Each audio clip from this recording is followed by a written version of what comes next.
Uh, yes. On the one hand, because of my preoccupation, long-time preoccupation with the relation of poetry with history and the knowledge that we have, the historical knowledge we can acquire from poetry, and made me to select certain things in which basically it is difficult to say is right or wrong. It's difficult to say that it's wrong because it's basically the experimentation and the trying to capture this kind of knowledge with poetry, and then I reflect it in history. And in that way I'm very selective because there are very few, but when they are good, it's very difficult to miss it. You know, there are not too many Pessoas, but once you have one Pessoa, then you can do a lot of things with that. And indeed, it is very positive in the sense, well, because you are seeing it, if you forgive me so, Professor Pereda, with very Mexican eyes, or ojos orientales, in I say so, in the sense that,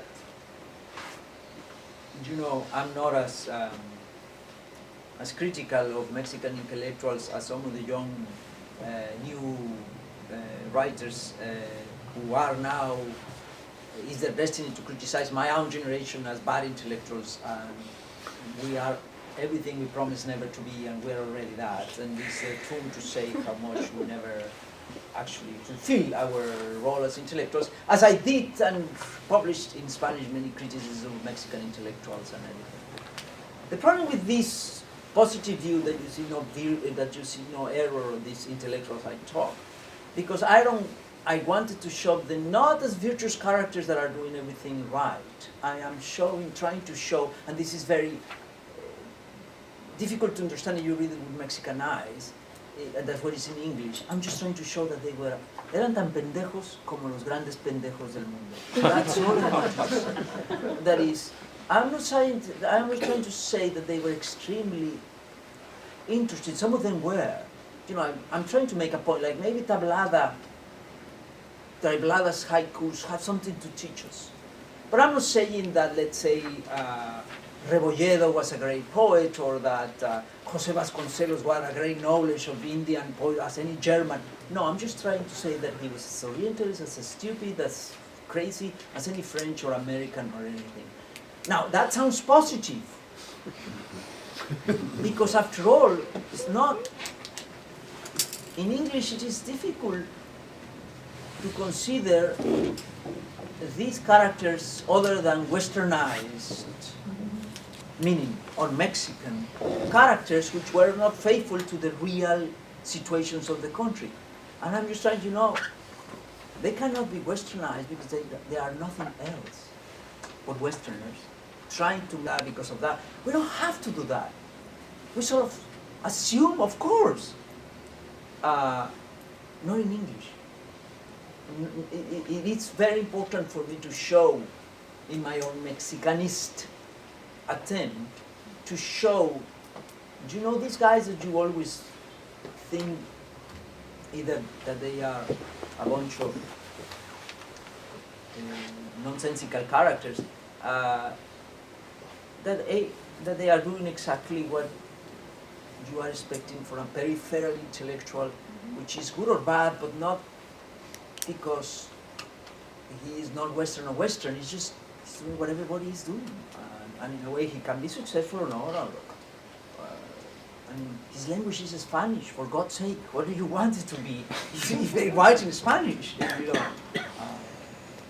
And that's why, but I do realize that reading this, that it seems that I'm trying to make a case for some of these intellectuals to be considering the Western world as important as others. No, I think that, you know, I think some characters are very interesting, but not all of them, in the same way that when you do a history of American intellectuals in New York, we talk about all New Yorker intellectuals, but the fact that they are in New York, lots are very important, but lots of those who are now considered for us like mainstream, wonderful, right? It's just that they are in New York. They are Vasconcelos in New York. Vasconcelos used to say, I meant to be the Santayana of Texas. And instead I decided to moved to Mexico City and became the Vasconcelos of Mexico. I don't know what was worse. Santayana or Jara, but it's great reputation.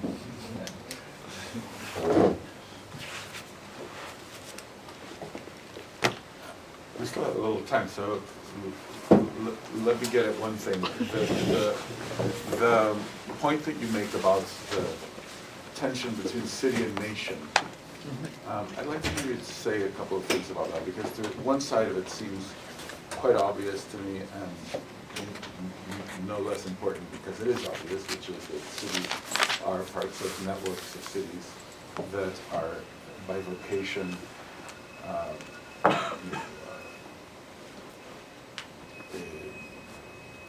let's say connected regardless of nation. And those streams of connections make the city always something more than the nation, or a site of something that's more than the nation, which is why often these cities are represented as vanguards, like particularly capital cities like Mexico City. But there's another side of the tension which I think is very interesting in your book, and it has to do with your method of the walk or the stroll, the flaneur side of what you're doing, which is quintessentially an urban thing to do, and is not really possible for the nation. I mean, you can't flaner the nation. You actually can. Benedict Anderson said in his Imagined Communities that one of the sources of the imagined community in Spanish America was what he called the bureaucratic pilgrimage. But he was actually wrong about that. That was actually completely made up, and it's not true. I mean, the colonial bureaucrats did go to Spain and moved around, and they weren't always touring around. So I mean, it's not entirely false, but it's not entirely true. And it would need to be demonstrated in any case that the routes that people took, bureaucrats took, had a huge impact in the imagination of the Spanish American republics. I actually don't think it was. I don't see any evidence for it in any case. He doesn't produce any, but I don't blame him. He's not as Latin Americanist, but I haven't seen it anywhere else. So the idea of flaner the nation is not exactly possible, although we do have, like, for example, in anthropology, we had very much a kind of sort of to the earth kind of movement that it did involve walking, like field work. In my generation, Angel Palermo, all the anthropology of the 1960s, 70s was fundamentally based on walking. I mean, that was the method. Anthropological method had to do with just taking in enough sun for you to be, sufficiently like stoned out of your mind from the walk to actually see what it was that was before you. So there was a sense of kind of revelation implied in the ethnographic method of a certain era. I don't know how to raise the question, but when you say the city is more and less than the nation, sits uneasily with the nation, does it sit uneasily because the city, even though it's inexhaustible in any kind of walk, is nonetheless traversable in the multiplicity of walks? I don't know how to put it. Could I add something to this question of the city and the nation? Because in many nations, the city, the capital city, represents the avant-garde, liberalism, progressivism. In the case of Mexico, now it does. Yeah, but it didn't. But historically, it was the bastion of conservatism, right? So it's a relationship to the rest of the nation that is the opposite of, let's say, Buenos Aires or New York, right? No, it's the nation and the city have this weird relationship because, especially capital cities, that's different. I do think that for certain nationalism, I'm thinking about, for instance, Catalan nationalism, fem patria is to walk naturalism, to walk just the countryside. Part of modern Catalan nationalism was to develop tracks, maps of tracks for people.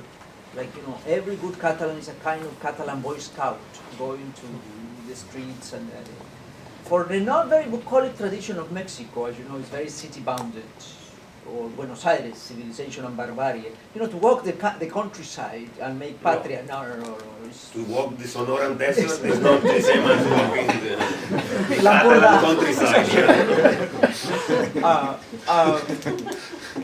But the relation to the city is the nation, the city in these capital cities. No one talk all cities, capital cities, become a very weird tradition because the space of the capital city becomes the site of struggle, of discourse of nation, of discourse of citizenship, and of also of what is to be a modern city above all. And all this in the capital cities is very interesting. Depending on the situation, the combination of these factors is different. I pay a lot of attention in the book to the history of Washington because of this total lack of history. It's in the middle of nowhere, in the Potomac River, and you know, they decided to put it here, as they did with Brasilia later, or Canberra, or other cities. And yet, in a very different political economy, in a sense that in the American political tradition, the state is bad. Of course, the state is everywhere, but the state is bad. And so the capital city of the United States, which was planned in 1800, is never finished until almost 1920. Because you cannot appropriate the funds to pay for it. Because why should we, American citizens, ought to pay for a state? Because the capital city is, above all, the face of the state. You are supposed to walk the national history. You are supposed to walk the paths of the nation. Pennsylvania Avenue, you know, Washington, Lincoln, Avenida Juárez, el Zócalo, la Plaza de la Constitución, Reforma. You are supposed to walk the city. You are supposed to express that. It's very difficult, very different in a state tradition like the Spanish-Mexican one, in which there is no problem. Nobody doubts that Mexico City ought to recuperate its power because it's natural, it's historical, it's the natural. It was very conservative. It was a prostitute, according to Obregón, who was reactionary prostitute, who fought against the revolution, and now is the avant-garde of gay rights, of abortion, like nobody in Mexico. It's now a very beautiful capital in terms of moral revolution vis-a-vis the rest of the country. Not much, but that's it. Like Madrid in that sense. Like Madrid in that sense. But the case about Mexico is that I think that what creates the nation and the city in such an important way depends on the combination of these factors. I don't think that Washington, D.C. was very successful until World War II. Basically, it was not seen as a real capital of anything. It was much more important politically, economically, New York, Philadelphia, even Chicago.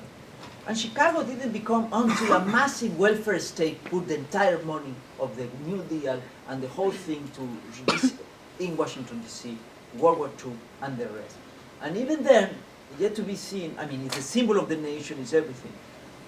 Unlike in Mexico, that the historical weight of the city, the tradition it came from, it was almost always waiting to recuperate his beautiful power. So the Sonorans came and hated it, but they didn't leave. They stayed. They planned to move it to Aguascalientes, they planned to move it to San Luis Potosí, but they realized, like Cortés, no way. We stay here, and from here we do it. And in doing so, and created a massive welfare state, they didn't create Washington, D.C., a capital city, very important capital city. They created a megalopolis.